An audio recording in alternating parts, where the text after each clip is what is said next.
Welcome to Transitional Thinking. As some of you know, I'm an activist for the Zeitgeist movement, a global grassroots movement which calls for the transition away from the current monetary system and into what we call a resource-based economic model, the specifics of which you can ask me about after. My intention with this presentation is to plant some seeds, as it were, in your minds in regards to our current values, methods and behaviours and how they correlate to the safety, security, happiness and freedom of life on the planet as a whole. As I'm sure a great number of you will know, when communicating about a resource-based economy, the most frequent and persistent question we receive is, how do we get from here to there? And it is, of course, a very important question. It is my hope here today to add another string to your bow, as it were, so you can each start your own journey along that path and help others along their own.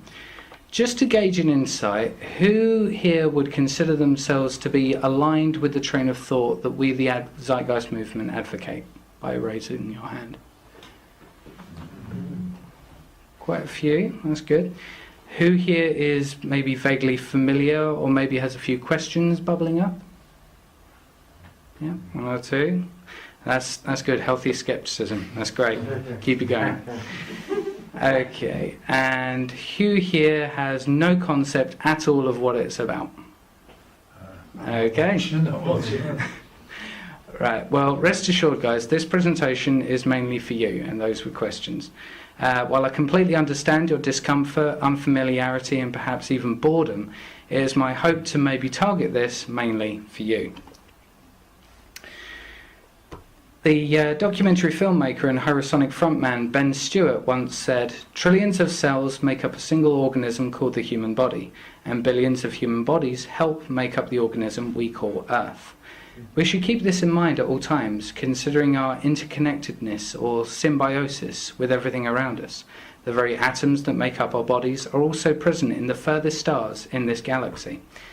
As such, we should consider ourselves as both a macrocosm and a microcosm of the universe itself, for we are within it, and it is within us.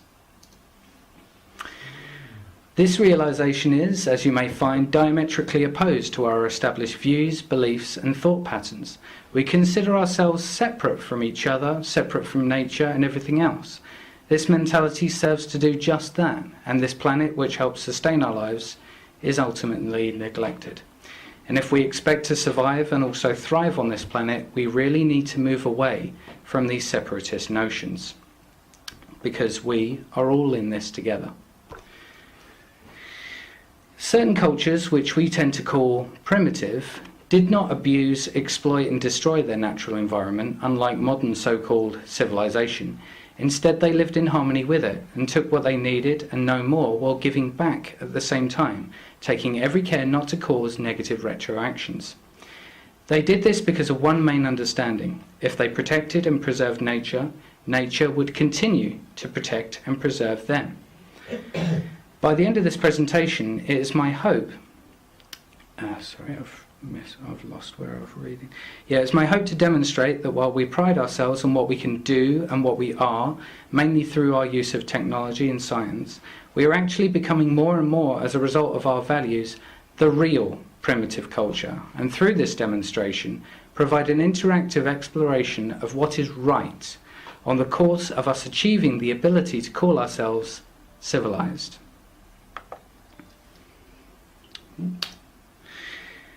Ever since I joined the movement, I've found that while presenting the material from time to time, there tends to be a general agreement with the direction, but a lack of enthusiasm to help it along, or even pass it on themselves, almost as though it is too much of a quantum leap from their current values. I began to think that for these people it seemed that the train of thought was a little too foreign, and they would require a bridge of sorts to see a path, as it were, to align with the train of thought that we are aligned with in the movement.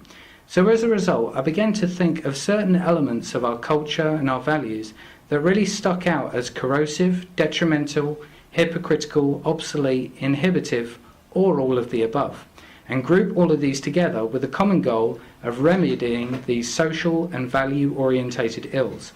Right now, I'm going to quickly run down a series of the many examples of these value distortions. We love these, don't we?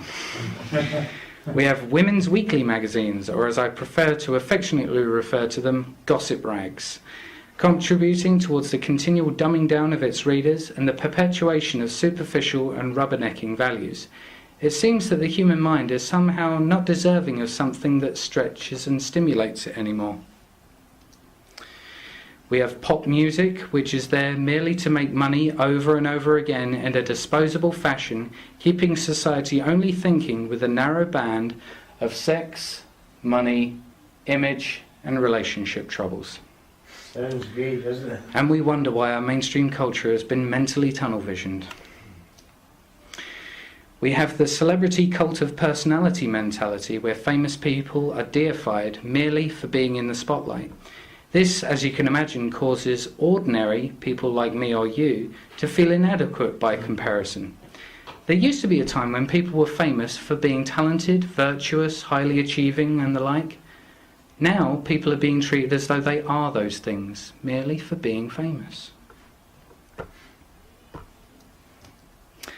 And back to the slide we saw earlier. We have programs such as this, which now almost exclusively provides a platform for masses of undereducated, disenfranchised and downtrodden people to air their dirty laundry and solve personal discrepancies on national television while being shouted at by a self-important host. It's surprising how addictive these programs can be. However, the target demographic are completely unaware that they're actually being engaged in an exercise that makes you despise and judge other human beings in a very superficial manner. We have perpetual advertising and marketing hitting us at all angles, forcing us into submission of mainstream materialism and superficial wants. Not only does this delude us into thinking that the purchasing of these products will make us happy, but it also creates a division method that is used to cause people to believe that they are less than what they actually are, purely because they may not own a particular product. Another use of this advertising is to control society by means of filling their heads and stomachs with unhealthy garbage. This not only ensures society will be gradually stupefied, but also ensuring their addiction to said products, all the while being distracted from addressing the important things in life. In the times of the Roman Empire, remember they had what was known as bread and circuses, right? Now we have a similar thing, junk food and reality TV. We have the mainstream media pumping incentives for fear and separation into our minds 24/7. False flag terror attacks, outbreaks of spurious diseases and cultural violence are created for the very purpose of keeping you scared of anything and everything.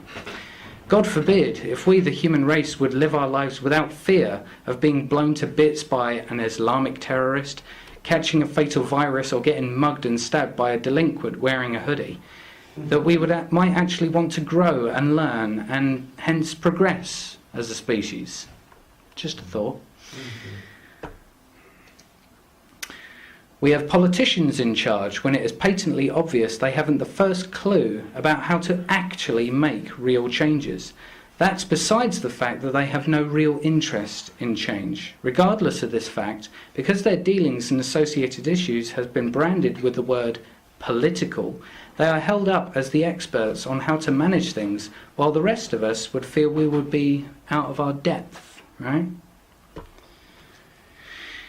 We support and perpetuate blind submission to perceived authority, whether it is the coercive actions of the agents within the so-called criminal justice system, or parents, teachers, carers, even down to the pieces of paper that we get pushed through our letterboxes.